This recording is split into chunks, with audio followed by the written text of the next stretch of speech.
The Division, like the first Destiny, is a good example of a game being released in a lackluster state and continued to improve upon with patches and expansions. I did not play The Division when it first came out. I played the game after one of its major patches and right before the second expansion was released. So I didn't play the game in its worst state, but I did see the effort that the developers made to improve their game. While the intent of this video is to present what I enjoyed about The Division, I do want to make note that there are plenty of areas for this game and series to improve, and I hope they do that with the sequel. While the story isn't anything memorable, the setting, story missions, and atmosphere are all great. The idea that a virus spreads through dollar bills on Black Friday is scary and creates a good premise for the situation.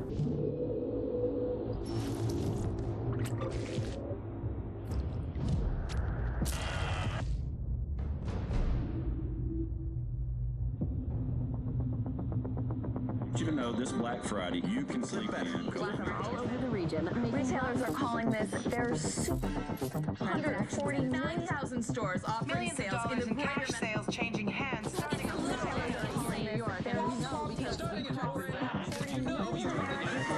Hit the stores.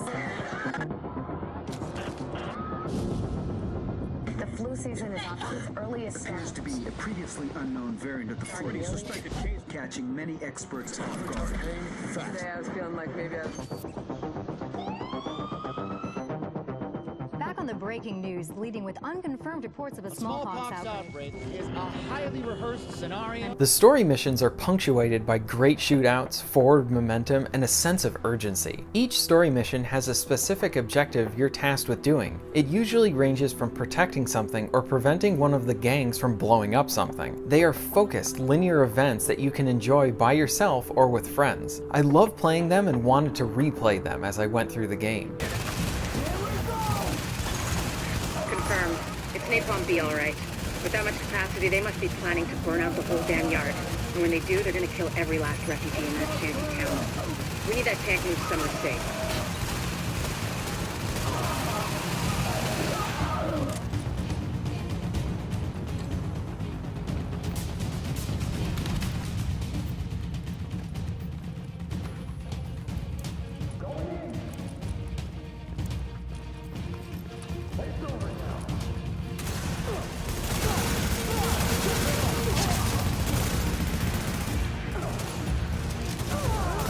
If you don't have anyone to rush you to max level to enjoy all of the endgame content right away, I would advise you to just sit back and enjoy the story missions as you progress in the game. While the combat is engaging, especially if you can get over that this is an RPG with shooter components rather than a shooter with RPG elements. What I mean by that is that loot is a huge factor into how much damage you can do while going up against an enemy. So sometimes you'll be fighting a harder enemy and they will take many clips to kill. For some of you, this will be hard to get over considering that you're fighting human enemies and not robots or alien creatures, but for me this didn't bother me going into the context of knowing that there was going to be some heavy RPG elements in this game. Yes, there is a sense of disconnect between shooting a human and unloading about 100 rounds into him than say shooting a robot, but at the same time I really enjoyed the RPG mechanics that were at play here. Better get yourself into a hazmat suit, Agent. We just got word that the experimental antivirals lost in the Dark Zone have been located. There's no time to wait. You and a team need to go secure them right now, or someone else will. Come on, move it! We don't have much time. We need to be in the air before the storm hits. But we've got a storm coming in. They say it'll make Sandy look like a snowball fight. We're locking the base down for the duration, and Rhodes says the weather might bork all our comms, so we can't count on being in contact. Hold on. We'll be there soon.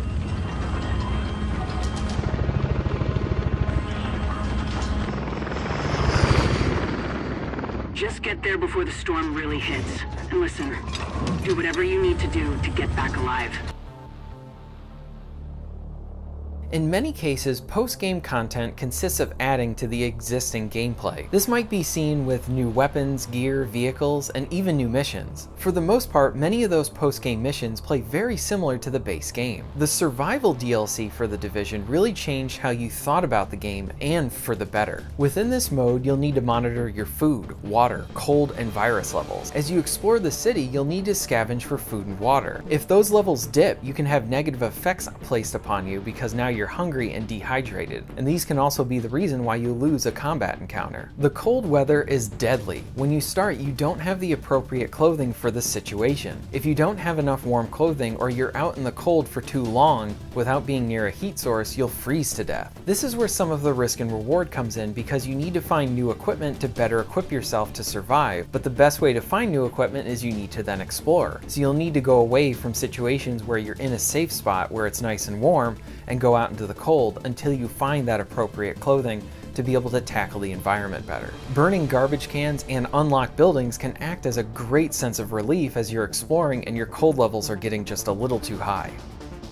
Along with that, I was never a fan of receiving clothes as a kid for Christmas, but when I played survival mode and I found a new hat or a warmer pair of pants, it was like unlocking a legendary piece of loot. The virus levels also factor into this, with a virus meter that is continually being that time constraint on you. You can use medication and pills to halt the progress, but eventually their effects won't last as long. So you need to either escape or you're gonna eventually die. And that is the main goal of the mode, to reach the Dark Zone and escape the city. Probably my favorite aspect of this mode is how engaging the minute-to-minute gameplay is.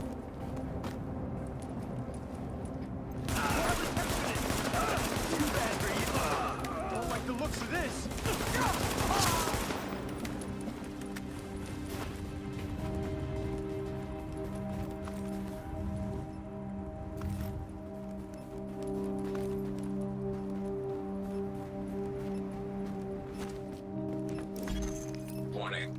Immune response detected. Infection imminent.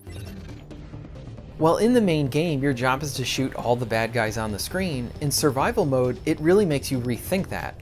You may find yourself thinking about combat a lot differently than you did in the base game. Since you start out with nothing, you need to assess whether you can take on the enemies on the map, and potentially which ones to fight and which ones to avoid until you have better equipment. This all really plays into the mode taking what was established with the main game and then making the player think differently than how they were before. The survival mode takes an area that we've played in the main game and then turns it on its head to have us experience the same area but in a different way. The atmosphere is something else that stays with you. The environmental sounds and soundtrack do a great job of selling the city that's mostly a ghost town because of this terrible snowstorm.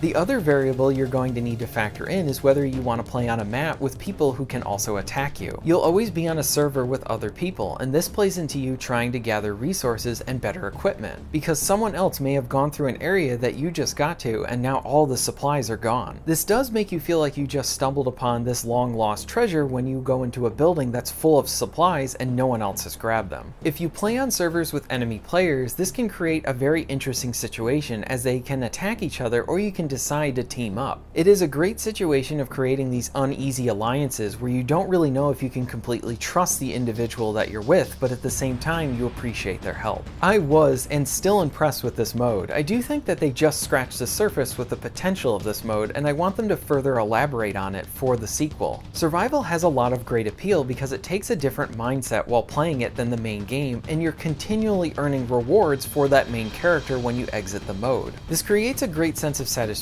as you're acquiring better stuff while you're actually in the mode in the immediate, and then you're potentially gaining more loot for your main character when you finish.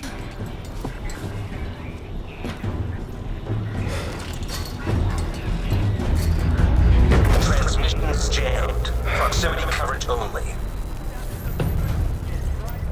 Backup activated. System rebooted. Attention. Risk of infection severely elevated beyond this point. What I found so memorable about the Dark Zone was the intensity. So the Dark Zone, you're essentially in a locked off area of Manhattan which has its own level progression. Essentially, your goal is to collect rare loot while you're in the environment and then evacuate from the area. So once you collect enough loot, you'll need to extract that loot from one of the extraction zones. You'll need to wait for a helicopter to come in and retrieve your loot. This all takes time. During this time period, other players can come in and try to steal your loot that you've acquired for yourself. This creates a lot of tension. There's also also a great sense of satisfaction of fighting off real people as you're protecting your own loot from being stolen. I also like the idea that you can encounter random people while you're exploring in the game. You can choose to go rogue and attack them and take their equipment, or you could form those uneasy alliances as you tackle the computer-controlled enemies within the area. You will run into situations where people just have better gear than you, and you'll probably end up dying. But for every frustrating sequence that this game has, there's also a victory in holding your own during an extraction point and getting that loot out safely. What really appeals to me about this game is the variety and co-op options the game provides to the player. You can play all of the story missions with a friend, a procedurally generated dungeon within the first expansion, a very fun Horde-style mode that they released with their last free update. You can work together within the Dark Zone and in the survival mode. There are many avenues to play this game with friends while you're earning all this great loot for your main character.